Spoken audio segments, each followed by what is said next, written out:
En 2010, j'ai arrêté la musculation pendant un an. Ça faisait quelques temps déjà, j'essayais d'avoir des résultats en musculation, que j'essayais de me muscler, mais j'y arrivais pas, concrètement j'y arrivais pas. Et en 2010, vraiment j'en ai eu marre à ce moment-là, et vraiment j'ai eu un arrêt qui a été assez long, peut-être l'arrêt le plus long que j'ai fait en musculation. Je voyais des gens qui avaient commencé en même temps que moi et qui avaient des gros résultats, et moi j'arrivais absolument pas à avoir des résultats, et franchement j'en avais marre, quoi. J'en avais vraiment marre. Et peut-être que vous avez déjà ressenti ça, ce côté où vous prenez des actions et vous avez pas de résultats, et vous voyez des gens autour de vous qui ont des résultats. Vraiment, et vraiment ça m'agaçait, ça m'énervait. Et donc à ce moment-là, en 2010, je me suis dit ok, j'en ai marre, et j'ai fait vraiment un très long break au niveau de la musculation. Et en fait, c'est une réalité. Il y a des gens qui réussissent et il y a des gens qui ne réussissent pas. Il y a une minorité qui réussit, qui a les résultats qu'ils veulent dans leur vie, et il y a une majorité qui ne réussissent pas et qui n'ont pas les résultats qu'ils veulent. Mais le truc à comprendre, c'est que c'est pas une force mystique, c'est pas un truc mystique, illogique, incompréhensible, et voilà, ça tombe sur certaines personnes et ça tombe pas sur d'autres, et c'est comme ça, on peut rien y faire.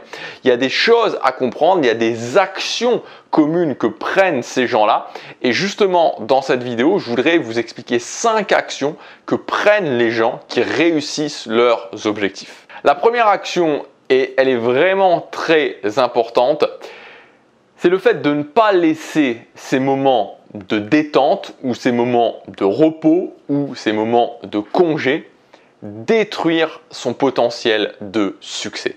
Et ça, c'est très important. Parce que souvent, on est dans une situation où, et c'est le rythme quelque part qu'on nous a imposé, c'est le rythme qu'on nous a vendu comme étant la norme dans la société, on a un rythme où 80% du temps, on fait des choses qu'on n'aime pas ou qu'on aime moyennement, et donc on a très peu de temps finalement pour profiter entre guillemets. Je pense à la journée par rapport aux soirées, je pense à la semaine par rapport au week-end, je pense à l'année par rapport aux vacances. Donc on est toujours dans ce rythme-là, et forcément quand on a ces petits moments, quand on a sa soirée, quand on a son week-end ou quand on a ces 4 semaines de vacances par an, on a envie vraiment d'en profiter. Mais le problème, c'est que c'est ces moments-là qui déterminent concrètement qu'est-ce que je vais pouvoir avoir comme succès. Moi, je sais qu'à cette époque-là, concrètement, c'était déjà le moment où je commençais à travailler dans le fast-food. Le week-end, enfin c'était pas vraiment le samedi et le dimanche parce que ça changeait, mais pendant mes jours de congé, voilà, je restais très tard le soir. Voilà, je faisais pas du tout attention à mes heures de sommeil, et donc ça a impacté sur mes résultats. Ça a impacté sur mes résultats en musculation. Donc vraiment, faites attention à ça. Ne laissez pas votre détente, vos moments de congé, vos moments de repos détruire votre potentiel de succès. Le deuxième point, c'est d'apprendre à tenir vos actions et à tenir sur la durée. Parce que forcément, si on ne tient pas sur la durée, on ne peut pas y arriver. Et moi, quand je reprends mon exemple de musculation, je me disais j'en ai marre, j'ai pas de résultat, mais si je regardais pendant les années d'avant, j'avais tendance à pas tenir, c'est-à-dire que je le faisais et puis j'arrêtais, je le faisais et puis j'arrêtais, je le faisais et puis j'arrêtais. Et il y avait sans arrêt des trous en fait. Alors ça pouvait sembler pas des trous énormes, c'était 3, 4, 5 semaines où j'arrêtais et puis je reprenais, et puis à un moment donné, voilà, je rentrais chez moi à Nice et je refaisais pas, et puis je revenais, et donc voilà, mais il y avait toujours ces trous. Et donc ça, c'est très important à noter que s'il y a sans arrêt des trous dans vos activités, des trous dans votre passage à l'action, vous allez grandement limiter vos résultats, pour ne pas dire que vous n'allez pas avoir de résultats du tout. Troisième point, troisième chose que font les gens qui atteignent leurs objectifs, c'est qu'ils prennent les bonnes actions. Et quand je dis les bonnes actions, c'est les actions qui vont les mener aux résultats qu'ils veulent. Et là, c'est très intéressant, notamment avec l'exemple en musculation, c'est qu'en musculation, maintenant, je m'en aperçois, maintenant que je suis sur le chemin vraiment des résultats que je veux, que je progresse en musculation, en fait, à ce moment-là, je ne prenais pas les bonnes actions. Je ne prenais pas les bonnes actions. Et j'avais l'impression de prendre les bonnes actions, mais je ne prenais pas les bonnes actions. Et j'avais vraiment du mal à le comprendre. En fait, ce que je faisais, c'est que en fait, j'étais dans une optique où à cette époque-là, j'avais l'impression que prendre de la musculation, c'était vraiment se gaver en termes de nourriture et qu'il fallait prendre des kilos sur la balance. Et en fait, je me retrouvais à prendre beaucoup de masse grasse. Et bref, voilà, bon, je faisais un peu n'importe quoi en fait, tout à fait honnêtement. Pourtant, j'avais beaucoup lu à cette époque-là quand même, mais je faisais quand même, voilà, je faisais quand même un petit peu n'importe quoi, peut-être que parce que je voulais aller trop vite, je ne sais pas exactement pourquoi, mais il y avait tout un enchaînement de choses, mais surtout je ne prenais pas les bonnes actions. Et à ce moment-là, ce qui a été vraiment salvateur pour moi, ça a été le coaching en musculation, quand j'ai commencé à me faire coacher en musculation, parce que du coup, c'était un coaching à distance, mais parce que du coup, j'avais plus à réfléchir à la stratégie, je suivais ce qu'on me disait. Et ça m'a beaucoup aidé, à comprendre quelles étaient les bonnes actions. Quatrième point, c'est d'avoir des deadlines, donc d'avoir des moments où concrètement vous dites « Ok, je dois en être arrivé là » et de contrôler vos résultats. Contrôler ces résultats, parce qu'il y a un truc qui était complètement fou en musculation, c'est que je contrôlais pas mes résultats, c'est-à-dire que je prenais des photos de moi peut-être une fois tous les ans et encore, et à ce moment-là je m'apercevais que j'avais pas les résultats que je voulais, que j'avais pas le physique que je voulais, mais c'était loin d'être suffisant, très loin d'être suffisant. Donc l'idée c'est vraiment d'avoir des deadlines, de se dire ok, dans un an j'en suis là, et quels sont les checkpoints que je mets, et je regarde à chaque fois à ces checkpoints, donc par exemple tous les 3 mois, si j'avance dans le sens où je veux.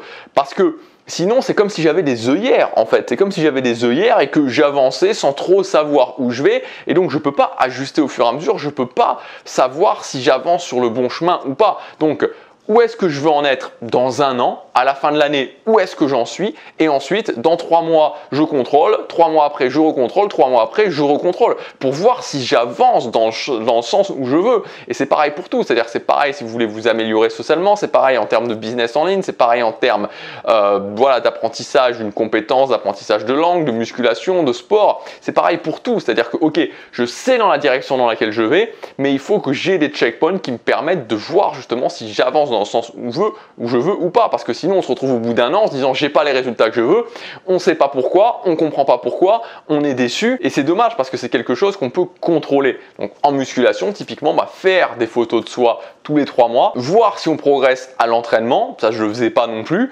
prendre son poids, voilà, enfin c'est vraiment contrôler ses résultats. Et enfin le 5e point, c'est la notion de formule, c'est-à-dire que évidemment, et moi c'est quelque chose auquel je crois beaucoup, je vous en parle notamment sur ma chaîne business, ma chaîne super fan, on parle de business en ligne et je vous parle justement de cette notion de recette, qu'il y a une recette pour y arriver, mais même s'il y a des recettes pour y arriver, même s'il y a une recette pour y arriver, notamment en musculation, c'était un petit peu le fil conducteur de toute cette vidéo, même s'il y a des recettes pour y arriver, il y a toujours une notion d'ajustement. Moi, je vous donne quelque chose que j'ai compris pour moi en musculation, c'est le fait que moi, pour maintenir un taux de matière grasse correct pendant l'année, il faut que je fasse du cardio training en fait. Voilà, il faut que je suis quelqu'un, je dois faire du cardio training et pendant longtemps j'en ai pas fait en fait parce qu'il y avait beaucoup de choses qui circulaient et qui disent voilà en musculation c'est pas forcément bien de faire du cardio training parce que sinon tout simplement voilà vous perdez entre guillemets votre potentiel, vous allez prendre moins de muscles et donc j'en faisais pas. Mais voilà, moi je suis quelqu'un qui a tendance à stocker de la graisse et donc si je fais pas de cardio training très concrètement, il faut soit que j'ai une alimentation extrêmement stricte toute l'année